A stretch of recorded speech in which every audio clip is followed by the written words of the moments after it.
थी ना, क्या था भाई? खरसवा गोलीकांड यही था कि हम अपनी जमीन को उड़ीसा में नहीं मिलाएंगे, लेकिन आज हमारी जमीन इसको में मिल गई, कहीं टाटा में मिल गई, कहीं उसे मार्टिन में मिल गई, लेकिन आज हमें उस समय सीधा गोली मारा गया था, आज झंडा मारा जा रहा है, आज झूठे मुकदमों में फंसाया जा रहा है, आज हमें जेल की काली कोठरियों में भरा जा रहा है। तो इतना सा बदलाव हुआ।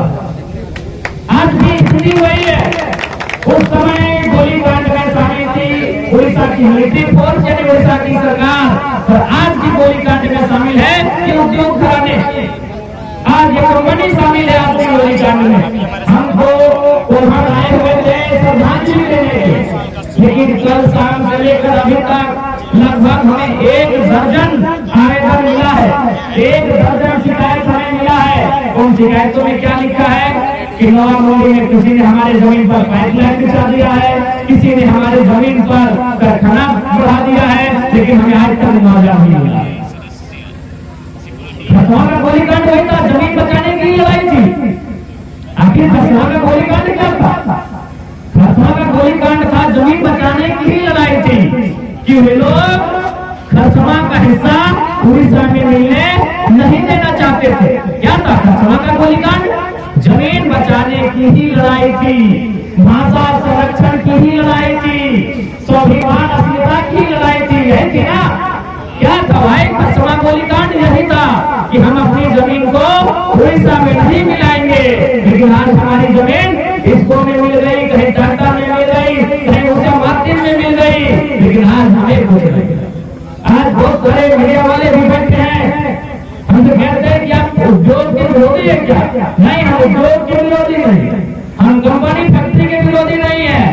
हम बस ये चाहते हैं कि जिनकी जमीनों में फैक्ट्री है, जिनकी जमीनों में कंपनियां हैं, उनके उन रैयतों को खान और फोर्ट ट्रेड की नौकरी आजीवन मिलना चाहिए जब तक कंपनी और फैक्ट्री रहे। कोई उद्योग का विरोधी नहीं है भाई। ये कुर्ता उद्योग से बनता है, ये जींस उद्योग से बनता है, ये मोबाइल उद्योग से बनता है, ये माइक उद्योग से बनता है, ये रुमाल उद्योग से बनता है। उद्योग का विरोधी कोई नहीं है, बस हम कुछ सुधार चाहते हैं, हम कुछ परिवर्तन चाहते हैं, और वो परिवर्तन मामूली है। आज टाटा की बात करिए, आज टाटा का संपत्ति 20 लाख करोड़ रुपया है। आज टाटा का पूरी दुनिया में नाम है, अच्छी बात है, लेकिन मेरा एक सवाल है कि जिन लोगों को टाटा ने जमीन देकर बसाया था, क्या आज उनके पास 2 करोड़ की प्रॉपर्टी है? तो मेरा तो बस एक रिटर्न सवाल है हमारा। जी हाँ, टाटा की संपत्ति 20 लाख करोड़ की है, लेकिन जिन लोगों ने टाटा को जमीन दिया, क्या वे लोग 2 करोड़ के भी काबिल हो पाए इन 100 सालों में? यही तो मेरा सवाल है। हम उद्योग के विरोधी कब से हो गए? हम कंपनियों के विरोधी कब से हो गए? बस हम आपके तरीके के विरोधी हैं, और अगर यही तरीका आपका रहेगा तो कल भी हम आपके विरोधी रहेंगे। आज बहुत सारे लोग कहते हैं कि जयराम महतो जिन बातों को उठाते हैं वो बातें पूरी नहीं हो सकती है। जयराम महतो जमीन वापसी की बात उठाते हैं, जयराम महतो रैयतों को पीढ़ी दर पीढ़ी तक नौकरी करने की बात करते हैं। अरे कम से कम आप उठाते हैं तो मेरे बाद अगला पीढ़ी को स्मरण तो रहेगा कि हाँ क्या बोल के गए हैं। आज अगर 1907 में जमीन देने वाले बोल के जाते कि यहाँ से यहाँ जमीन हमारी है, तो आज 2024 में मालूम होता कि वो जमीन हमारी है। आपने बोला नहीं, इसलिए आज भूल गए हैं। आज जयराम महतो कम से कम बोल रहा है, इसके बाद वाली पीढ़ी को भी जानकारी नहीं रहेगा कि जयराम महतो क्या बोल के गए हैं। लड़ाई चलती रहेगी। आज लड़ाई हम कई वर्षों से लड़ रहे हैं, कई दशकों से लड़ रहे हैं, हमें लगता है सैकड़ों 100 सालों से लड़ रहे हैं, लेकिन लड़ाई लड़ रहे कि नहीं? क्योंकि हमें मालूम है तो ठीक उसी प्रकार आज अगर जयराम महतो मुद्दों को उठा रहा है, अरे आज पूरा हो या ना हो, आने वाली पीढ़ी भी मुद्दों को उठाएगी। आज अगर हम ना बोले, आज अगर हम गूंगे हो जाए, तो आने वाली पीढ़ी को आइडिया ही नहीं रहेगा। ठीक है, मानते हैं इसी विषय को मैं उठा रहा हूँ सदन में, जमीन वापसी का मुद्दा, रैयतों को खाद और फोर्ट ट्रेड में आरक्षण का मुद्दा, ठीक है, हो या ना हो ये सदन का मामला है, लेकिन कम से कम आपके जहन में तो है, आपकी जानकारी में तो है, और आपको ये तर्कसंगत तो लगता है कि हाँ ऐसा होना चाहिए।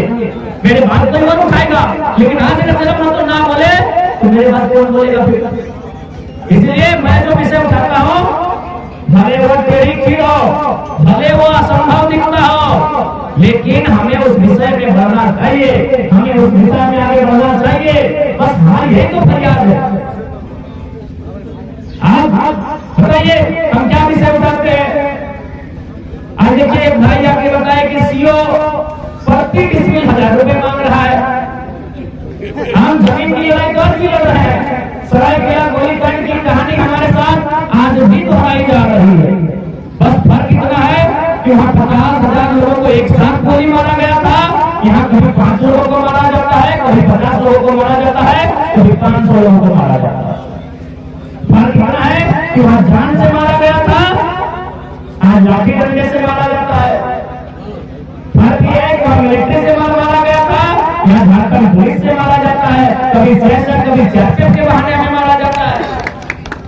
बस यही फर्क है कि इस बार हमारे जान नहीं लिया जाता, हमारी जान को बख्श दिया जाता है, बदले में हमें कानून के कुछ बाउंडेज पे उलझा के रख दिया जाता है, हमें डरा धमका के रख दिया जाता है और हम पीछे हट जाते हैं।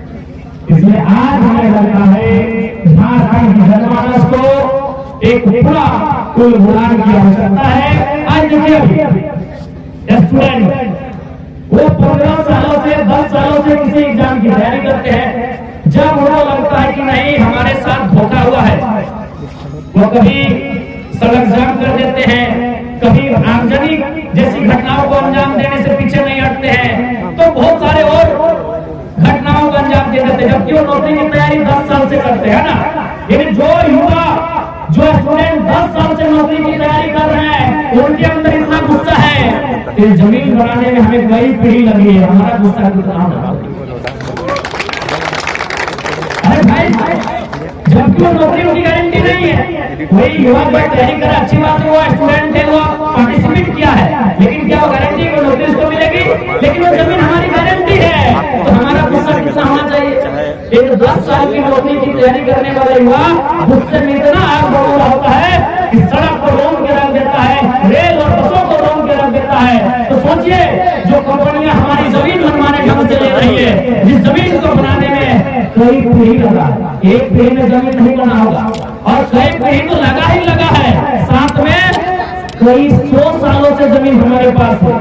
अरे नहीं करने से भी कम से कम मुगल काल से वो जमीन हमारे पास, अंग्रेज काल से पहले की जमीन है, ये तो सभी जानते हैं। यानी 300 से कम किसी का जमीन नहीं है, 400-500 साल से कम का जमीन किसी का नहीं है। तो 10 साल में जो नौकरी की तैयारी करने वाला युवा गुस्सा हो सकता है, तो 500 साल की हमारी जमीन है, हमें कितना गुस्सा आना चाहिए, उन किसानों को कितना गुस्सा आना चाहिए, उन रेतों को कितना गुस्सा आना चाहिए कि नहीं आना चाहिए। लेकिन बात यहाँ ये है ना कि सिस्टम ने इतना नोचा है कि किसान बोलकर छोड़ दो, एक दिन तो ऐसे मरेंगे, क्या है लड़ाई झगड़ा करने वाले हैं, छोड़ दो जो होगा हमारी तकदीर नहीं है साहब। क्योंकि अब एक बात सोचे कि भाई जयराम नाथों के पीछे झारखंड के लोग दृष्टि क्यों बढ़ाए हैं ना? वास्तव में एक किताब का हम उदाहरण आपको देते हैं, उस किताब का नाम है झारखंड के विस्थापितों का दर्द। उस किताब को लिखा है पुरुलिया के ज्योतिलाल महतो ने। उस किताब में बहुत मार्मिक लाइन लिखा है, वो कंपनियों से विनती करते हुए एक लाइन लिखा है कि हमें छोड़ दो, हम कालांतर से युद्ध लड़ते लड़ते थक गए हैं, अब हमें दामोदर स्वर्ग रेखा की नदियों के किनारे शांत रहने दो, हमें अपने घर परिवार के साथ शांत रहने दो, हम लड़ाई लड़ते लड़ते थक गए। सच्चाई यही झारखंड की है, ये लड़ाई लड़ते लड़ते थक गए हैं, ये पुलिस का लाठी डंडा खाते खाते हार गए हैं। इसीलिए जयराम महतो के अंदर हर झारखंडी को अपना दर्द दिखता है, इसीलिए उसकी सपोर्ट की जा रही है। हम भी सोचे कि भाई क्या कारण है झारखंड के लोग मुझे इतना प्यार करते हैं? कारण यही वही एक लाइन कि हम लड़ते लड़ते थक चुके हैं। उन झारखंडियों के इस लड़के में लड़ने का जज्बा दिखा है और कोई दूसरी बात नहीं। एक ही लाइन ज्योतिलाल महतो की किताब में एक ही लाइन है कि हम लड़ते लड़ते थक चुके हैं, हम सदियों से लड़ रहे हैं, हम अंग्रेजों के काल से लेकर उद्योग धर्मों से लेकर सामान से लेकर पुलिस की लाठियों से लड़ते लड़ते थक चुके हैं। अब हम चाहते हैं कि हमें छोड़ दो, अब हमें रहम करो, अब हमें बख्श दो, हमें दामोदर स्वर्ग रेखा की नदियों के किनारे हमें हमारे हाल में छोड़ दो, हम लड़ते लड़ते थक चुके हैं। इसलिए आज झारखंड के लोग, सच्चाई यही है, निर्मल का बलिदान, कभी सुनील का बलिदान, कभी बिरसा की शहादत, कभी तिलका मांझी, कभी रघुनाथ महतो, आज झारखंड सच्चाई है, इस सिस्टम से हार चुके हैं, इस सिस्टम से पनाह मांग रहे हैं, इस सिस्टम से रहम की भीख मांग रहे हैं कि हमें छोड़ दो भाई, हमारा गांव लेना है ले जाओ, हमारी जमीन छीननी है ले जाओ, हमारे गांव को बर्बाद करना है ले जाओ, हमारी फसलों को बर्बाद करना है वो भी कर दो, लेकिन हमें छोड़ दो, हम हार चुके। तो जयराम महतो के रूप में उन्हें उस हार में एक चीज दी गई। जयराम महतो के रूप में एक लड़ाकू दिख रहा है, जयराम महतो के रूप में उन्हें एक फाइटर दिख रहा है, इसीलिए वो लड़का बाप धनबाद में डरता है और उसे कान लगाकर प्रधान में भी सोचते हैं, दूसरा कोई कारण नहीं। बहुत मांगी बुलाएंगे, लड़ते थक चुके, हमें छोड़ दो, हमने किसी का कुछ नहीं बिगाड़ा था, हमने घाटा का कुछ नहीं बिगाड़ा, लेकिन घाटा ने हमारा बिगाड़ा, हमने उसका मार्केट का कुछ नहीं बिगाड़ा है, लेकिन हमें बिगाड़ा है, हमारे गांव हमारे खेत उजाड़ के चले गए, हमने किसी का कुछ नहीं बिगाड़ा, एक कंपनी का बताइए हमने कुछ बिगाड़ा है, लेकिन उन्होंने हमारा बिगाड़ा है। जमीन ढंग से दिया, आज क्या किया आपने, जमशेदपुर बसा दिया आपने, यूपी बिहार के लोगों को लाके आपने बसा दिया, क्या हाल हुआ हमारा, आज हम मुखिया और सरपंच बनने के लायक नहीं रह गए, विधायक और सांसद तो बहुत दूर की कोई हो जाएगी, हमने जमीन किन कारणों से दिया और क्या घटित हुआ इस जमशेदपुर में, इसलिए आज लगता है कि झारखंड को बचाना है तो सबसे पहले मेरा जो अनुभव कहता है इन 3 सालों का, मेरी जो समझ कहती है, ये समझ यही कहती है कि सबसे पहले झारखंड को बचाना होगा, खंड यानी जमीन के टुकड़े को बचाना होगा। अगर आज हमारा जमीन का टुकड़ा बच जाएगा तो हमें नुकसान नहीं होगा। कुछ लोग नौकरी करने चले भी आएंगे ना, ठीक है, वो बिहार का उत्तर प्रदेश का हो, अगर हमारा जमीन हमारा रहेगा वो भाड़ेदार बन के रहेगा, वो किराएदार बन के रहेगा, वो 30 साल की नौकरी करेंगे, वापस चला जाएगा, है ना। अगर हमारी जमीन सुरक्षित रही, ठीक है भाई, भारत एक संवैधानिक देश है, हम 100% रिजर्व नहीं कर सकते, आए आने के लिए किसने मना किया है, लेकिन हम जमीन नहीं देंगे, हम क्वार्टर देंगे, हम रेंट में देंगे, आए कोई भी रहे, वो बिहार का पुलिस है या उत्तर प्रदेश का मास्टर है या बंगाल का मैनेजर है, आए नौकरी करने के लिए, लेकिन सब क्या है, आप हमारी जमीनों में भाड़ेदार बन के रहेंगे, जैसे ही आप 60 साल की उम्र पार करेंगे बोरिया बिस्तर लेके अपने राज्य वापस चले जाएंगे।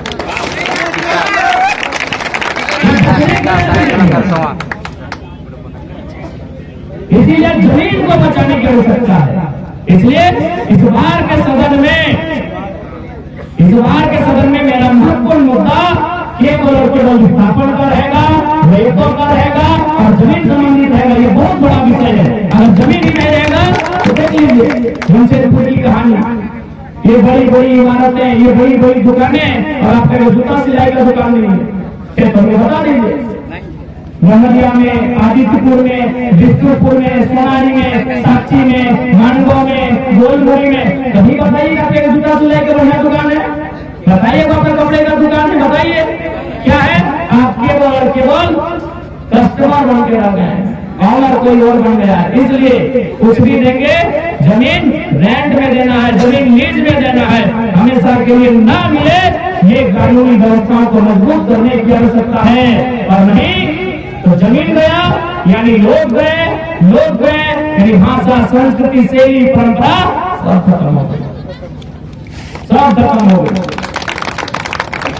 इसलिए आज झारखंड के लोगों को फिर से आवश्यकता है अपनी आवाज को बुलंद करने की, आज झारखंड को फिर से एक आवश्यकता है इस झारखंड को बचाने की, नहीं तो वो दिन दूर नहीं है जब आज झारखंड के लोग गांव में शहीद हो जाएंगे और अन्य राज्यों से आए हुए प्रभावशाली लोग इस राज्य को चलाएंगे और चला रहे हैं, डायरेक्ट रूप से संपत्ति को चला रहे हैं और इनडायरेक्ट रूप से सत्ता को चला रहे हैं। वो संपत्ति डायरेक्ट चला रहे हैं, एकदम खुल के कह रहे हमें डर नहीं है, ये झारखंड के लोग संपत्ति को डायरेक्ट चला रहे हैं। मॉल किसका? घेर झारखंडी का। सारी बड़ी बड़ी दुकानें किसकी? घेर झारखंडी की है। इकोनॉमी के सेक्टर को कब्जा कर चुके हैं, असेंबली को इनडायरेक्ट रूप से कब्जा किए। असेंबली में है चंपई सोरेन झारखंड के हैं, जो भी नेता है सब झारखंड के हैं, लेकिन उनके पीछे उनके जितने भी पीएस है पता कर लीजिए 90% घेर झारखंडी को इनडायरेक्ट चला रहे हैं। को डायरेक्ट चला रहे हैं। गए झारखंड के लोग झारखंड में सत्ता को इनडायरेक्ट चला रहे हैं और संपत्ति को इनडायरेक्ट चला रहे हैं। सत्ता और संपत्ति का ही तो खेल है। जिसके पास सत्ता है उसी की संपत्ति है और जिसके पास संपत्ति है उसी की सत्ता है। और उसी बीच में झारखंड आज भी पीस रहे हैं। आज भी झारखंड के लोग पीस रहे हैं। आज महज कुछ लोगों ने राज्य को, सिस्टम को जकड़ के रख लिया। इसलिए आज हम लाठी डंडे खा रहे हैं। हम केवल अगर शांत नहीं है तो उन जंगलों में जहाँ खेती बाड़ी होती है वही, बाकी जहाँ जहाँ शहरीकरण हुआ, जहाँ जहाँ उद्योग की स्थापना हुई, जहाँ जहाँ खनन का क्षेत्र दिखा, हम हर जगह पीछे नहीं गए बल्कि हमारा दमन और दोहन कर दिया गया। हमारा एक तरह से कह सकते हैं कतले आम कर दिया गया। इसलिए आज हमें इस तरह किला खरसवा गोलीकांड के शहीदों को श्रद्धांजलि देने के साथ साथ उनके उस विचारों को आत्मसात करके अपनी आने वाली पीढ़ी के लिए संघर्ष करने की आवश्यकता है। आज एक क्वेश्चन मार्क है कि हमारी आने वाली पीढ़ी का क्या होगा। एक सवाल है, एक सवालिया प्रश्न चिन्ह लगा हुआ है कि हमारी आने वाली पीढ़ी का क्या होगा। उनका क्या होगा तो उत्तर प्रदेश, बिहार, बंगाल में भी घर है। अगर यहाँ कुछ होता है आपदा विपदा उठ के चले जाएंगे, हमारा क्या होगा। आज चांगली डैम की बात है, बीना की है या कुछ डैम की बात है, विशेषकर चांगली डैम जो सुर्खियों में रहता है। 1960 में डैम का अधिग्रहण हुआ है, आज तक न्याय नहीं मिल पाया है। ये तस्वीर है हमारे राज्य, आज तक हमें न्याय नहीं मिल पाया। तो हमने क्या नहीं दिया इस राज्य को बनाने में। हमने शहादतों को देने का काम किया, हमने अपने रक्त को देने का काम किया, हमने अपने गर्दनों को काट के रख देने का काम किया और साथ साथ अपने गांव, अपनी जमीन, अपने खेत खलिहानों को भी विकास के नाम पर, उद्योग के नाम पर, नदी नाला डैम के नाम पर देने का काम किया। लेकिन आज हमारे साथ केवल छोटे व्यवहार हुआ है। इसलिए आज भी झारखंड के जनमानस को समझने की आवश्यकता है। आज हम जो बातें कह रहे हैं आज के दौर में सही बातें कठिन है, आसान नहीं है इन बातों का कार्रवाई हो पाना, लेकिन कम से कम ये आपके जहन में तो रहेगा। जब भारत देश आजाद हुआ था, आजादी की लड़ाई के लिए तो 1765 के आसपास ही शुरुआत हो गई थी, लेकिन मिली 1947 में। तो जब 1765 का टाइम था उस समय भी लोगों को लगता था कि यह कठिन काम है। जैसे आज आपको लग रहा है कि जयराम महतो जो बोल रहे हैं वो कठिन है, लेकिन अगर हम लगातार बोलते रहें, लगातार इन विषयों पर बात करते रहें तो कभी तो मुकम्मल होगा। अगर 1765 में जो आजादी की लड़ाई अंग्रेजों से छेड़ी जा रही थी, अगर उसी समय उनको निराशा मिली और उस निराशा से अगर चुप हो जाते हैं तो 1947 में आजादी मिलती। या फिर जिस प्रकार हमने 1950 के आसपास झारखंड आंदोलन को तेजी दिया था, 70-80 में तेजी दिया था, अगर उस समय हमारा मनोबल गिर जाता तो 2000 में झारखंड राज्य अलग होता नहीं होता। इसलिए आज अगर जयराम महतो अकेला बोल भी रहा है तो कोई बात नहीं, आप सुने और सुनने के बाद आप अपने विवेक से फैसला करें कि हम गलत कह रहे हैं कि सही कह रहे हैं। अगर गलत कह रहे हैं तो भीड़ में से कहिए बाबू आप गलत कह रहे हैं, हम नहीं कहेंगे। लेकिन आज अगर हम ना कहें तो आने वाली पीढ़ी बोल भी नहीं पाई। आज हम कम से कम कह तो रहे हैं, मानते हुए कठिन विषय है, क्योंकि आपकी सारे सिस्टम में वे लोग हावी हैं। झारखंड का दो ही कारण है, एक करप्शन, दूसरा आउटसाइडर्स का मनमानी। हम आउटसाइडर्स जो ईमानदारी पूर्वक काम करते हैं, जो मेहनत लोग हैं, जो मेहनत करके काम करते हैं, उनसे हमारी कभी ना लड़ाई थी ना रहेगी। हमारी लड़ाई उनसे है जो गलत तरीके से, जो अवैध तरीके से, जो माफिया तरीके से हमारे राज्य में दखल देने का काम करते हैं, उनसे हमारी लड़ाई थी, है और रहेगी।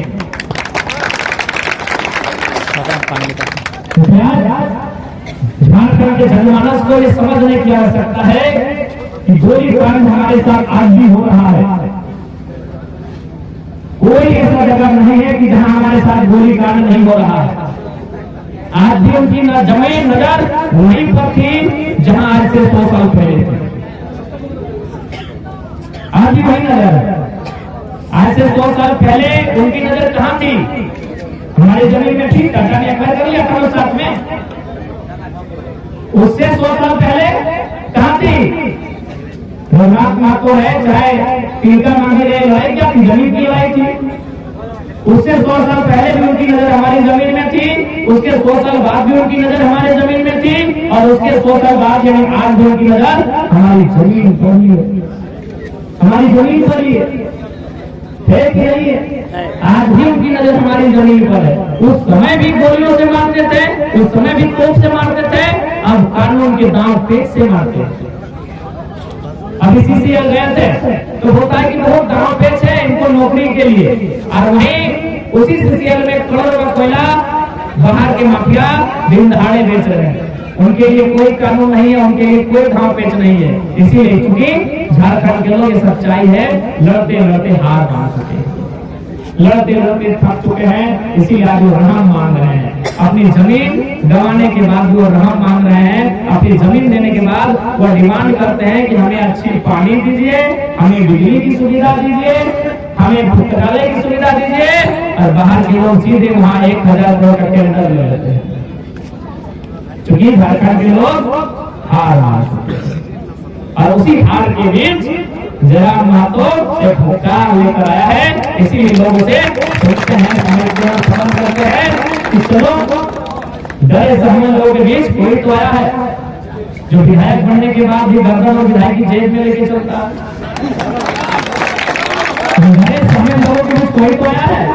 यही कर हमने सोचे कि भाई क्या कारण है, आखिर झारखंड के लोग हमसे इतना प्यार क्यों करते हैं। कारण यही, जब मैंने कुछ किताबों को अध्ययन किया, मैंने हालात को अध्ययन किया, तो यही कारण दिखा कि झारखंड का हर एक आदमी लड़ना चाहता है, लेकिन हालात के आगे नतमस्तक हो चुका है, वो हार चुका है कि हम लड़ेंगे, हमें कुछ हो गया तो हमारे बच्चों का क्या होगा, हमें कुछ हो गया तो हमारी पत्नी का क्या होगा, हमें कुछ हो गया तो मेरे बूढ़े माँ बाप का क्या होगा। वो सिस्टम जो हार चुके हैं। तो जयराम महतो के अंदर उसका जुनून दिखता है, जयराम महतो के अंदर उसका हथियार दिखता है। इसीलिए हमारे समर्थन में खड़े। पुनः ऐसी बात को कहेंगे कि आज भी हम चाहते हैं कि अगर हमारा गर्दन भी कट जाए, विधायकी तो बहुत मामूली विषय है हमारे लिए, हमारा गर्दन भी कट जाए तो हम थाली में परोस के रख देंगे, लेकिन शर्त यही है कि हमारे बाद वो किसी का गर्दन नहीं कटना चाहिए। और ऐसा नहीं कि हमें कोई फिल्मी बात कह रहे हैं, हमें 29 हो गया, 30 साल का लड़का है और शायद झारखंड की असेंबली का पहला तुम्हारा विधायक है इस बार, तो हमको तो अपना लाइफ देखना चाहिए था। हमको तो कम से कम अब थोड़ा सा अपने आप को बदल देना चाहिए था क्या, कि चलो यार अपना घर परिवार बसाया जाए, विधायक बन गए हैं, 2 लाख 2.5 लाख 3 लाख का सैलरी मिलेगा, गाड़ी के लिए लोन मिलेगा, घर के लिए लोन मिलेगा, एरोप्लेन की यात्रा फ्री में मिलेगी, ट्रेन की यात्रा फ्री में मिलेगी, टोल टैक्स फ्री में पार होंगे, किसी होटल में खाना फ्री में मिलेगा। इस समय तो हमको बदलना चाहिए था कि नहीं चाहिए। 81 में के तो विधायक जो तुम्हारा है, कम से कम बिहार शादी एक बढ़िया लड़की के बारे में सोचना चाहिए था कि नहीं चाहिए। लेकिन फिर भी वही मिजाज है, वही आक्रामकता है, वही जेवर है, वही गुस्सा है, और वही फर्स्टे बोली है कि विधायकी और गर्दन जेब में लेके चलते हैं।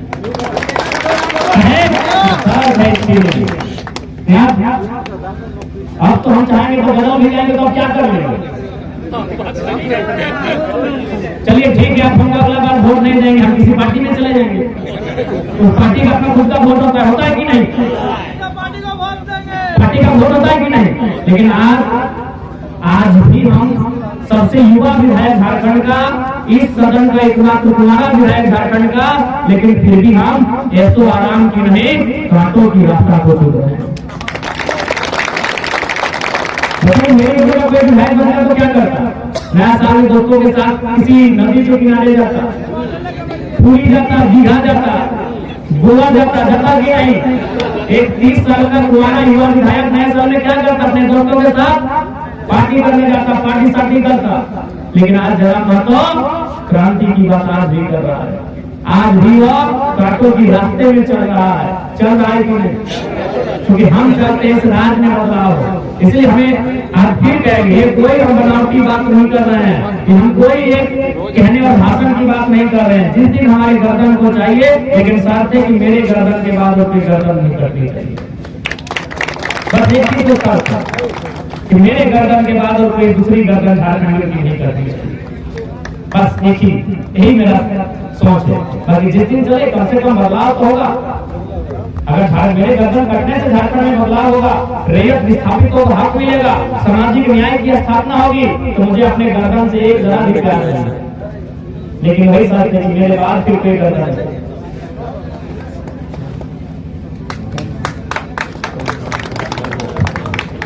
इसलिए आप सबों का बहुत बहुत आभार कि आप सबों ने हमसे जो अपेक्षाएं रखी हैं, इस बार जो सदन होगा आप निश्चित रहे। हम विधायक भले डुमरी के बन के आए हैं, डुमरी जो गिरिडीह और बोकारो जिला में पड़ता है, लेकिन इस बार का जो सदन होगा उसमें आवाज चांदनी डैम का भी बुलंद होगा, टाटा टिस्को का भी बुलंद होगा, सिंघम का भी बुलंद होगा। ये आपको वचन देके जा रहे हैं। इस बार का जो सदन होगा उसमें गिरिडीह बोकारो के अलावे पूरे राज्य के साथ साथ आपके मुद्दों को भी सदन में रखने का हम काम करेंगे। आपके मुद्दों को भी चीख चीख कर पूरी दुनिया को बताने का काम करेंगे। इस बात को आपके सामने कहते रहते हैं। निश्चिंत है, हार जीत लगा रहता है। हम तो वो लोग हैं जिन्होंने अंग्रेजों से लंबी लड़ाई लड़ी है। हम तो वो लोग हैं जिन्होंने सामंतवादियों से लंबी लड़ाई लड़ी है। हम वो लोग हैं जिन्होंने पुलिस या दमन के खिलाफ लंबी लड़ाई है। एक चुनाव के परिणाम से आप किसी प्रकार से सोचे नहीं, ये चुनाव का परिणाम हमारे लिए उत्साही है। आने वाले दिन राज्य में भी चुनाव का परिणाम हमारे पक्ष में होगा और प्रधान के भी चुनाव के परिणाम हमारे पक्ष में होगा। इसमें हमारे जितने भी कार्यकर्ता हैं, एक तनिक भी आप निराशा और हताशा के साथ व्यवहार नहीं करेंगे। आप पूरी उत्साह और ऊर्जा के साथ व्यवहार करेंगे, क्योंकि आज झारखंड एक नए सिरे से अंगड़ाई ले रहा है। आज झारखंड एक नए सिरे से अपने अरमानों को संजो रहा है। उसे साकार करना हम सबका कर्तव्य होता है। ठीक है, क्योंकि हम लोग का समय का भी एक टाइमिंग मिला है श्रद्धांजलि के लिए। शायद मुख्यमंत्री महोदय का समय था, वो आगे जा रहे हैं, अब हमारे जाने का समय है। तो आज इस श्रद्धांजलि सभा के माध्यम से